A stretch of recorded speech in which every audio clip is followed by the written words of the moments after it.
Okay, next question है हमारे पास जो कि एपी से लिया गया है। एपी में देखो ये यूनिक क्वेश्चन है थोड़ा।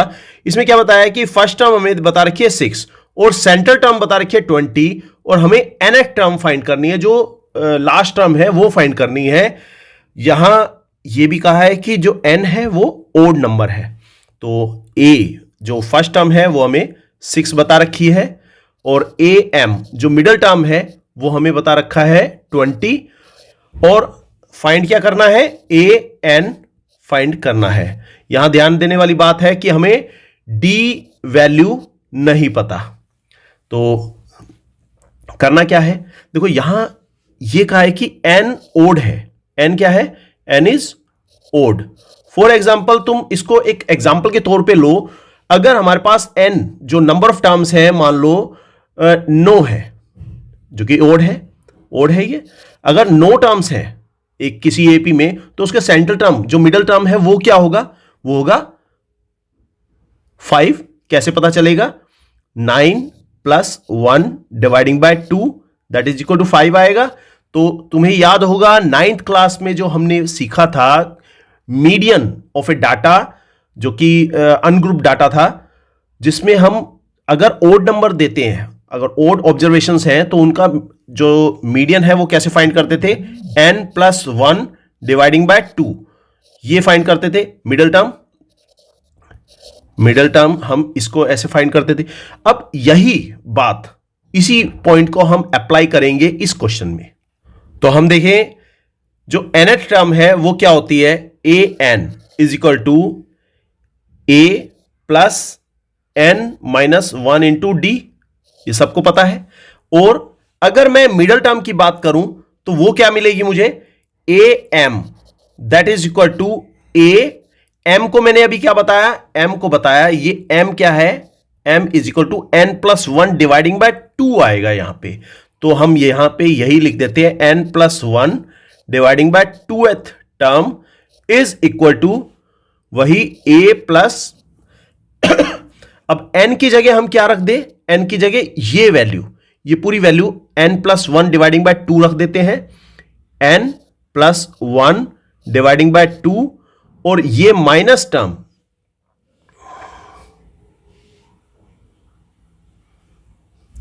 और ये जो माइनस टर्म है ये इसके साथ माइनस कर दो।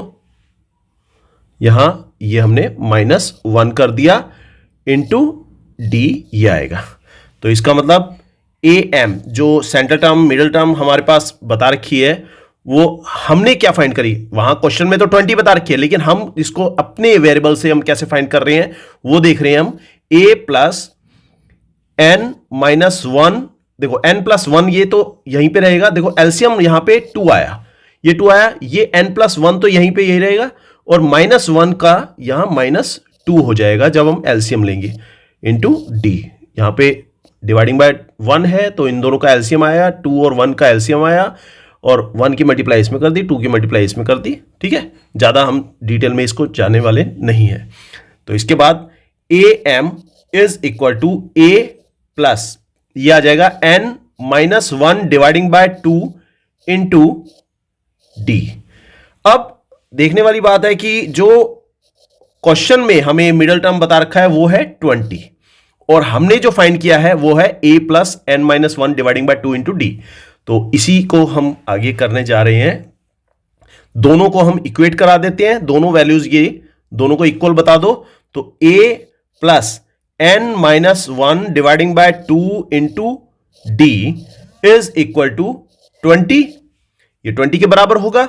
अब a की वैल्यू क्या बताई थी, a की वैल्यू थी हमारे पास 6 बता रखी थी ऑलरेडी, a की वैल्यू हमें 6 बताई थी फर्स्ट टर्म ऑफ एपी, तो यही हम यहां पे पुट कर देते हैं।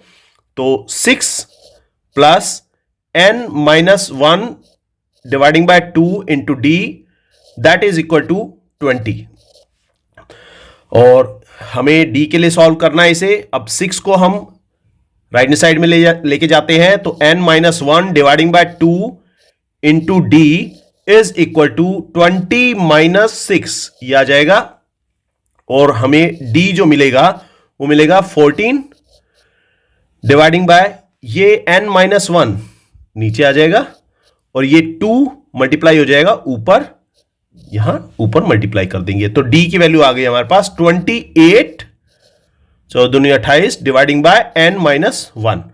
ये पहली बात हमने सॉल्व कर ली, क्योंकि हमें जो लास्ट टर्म है वो तभी फाइंड कर सकते हैं जब हमें डी की वैल्यू पता हो, और डी हमने यहां से ऐसे सॉल्व कर लिया। अब अगर हमें एन की वैल्यू फाइंड करनी है, nth term that is equal to a plus n-1 into d आएगा। तो दिस इज इक्वल टू, ये तो आया 6 प्लस n-1, ये हमें नहीं पता, nth टर्म ही नहीं पता हमें, तो n की वैल्यू भी नहीं पता, तो n-1 ऐसी रख दो। और d की वैल्यू हमने यहां पे अभी फाइंड करी 28 डिवाइडिंग बाय n-1, तो ये 28 डिवाइडिंग बाय n-1 ये आ गया, और इससे ये कैंसिल हो जाएगा और ये 6 प्लस 28 आ जाएगा जो कि हमारी लास्ट टर्म या nth टर्म हम कहेंगे an आ जाएगा हमारे पास, ये 34। तो 34 लास्ट टर्म या nth टर्म हम कह सकते हैं इसे, तो ये 34 आएगा। ओके, ये क्वेश्चन इंपॉर्टेंट है, इसको कर लेना ध्यान से। Thanks for watching, goodbye, best of luck for your exams, good bye.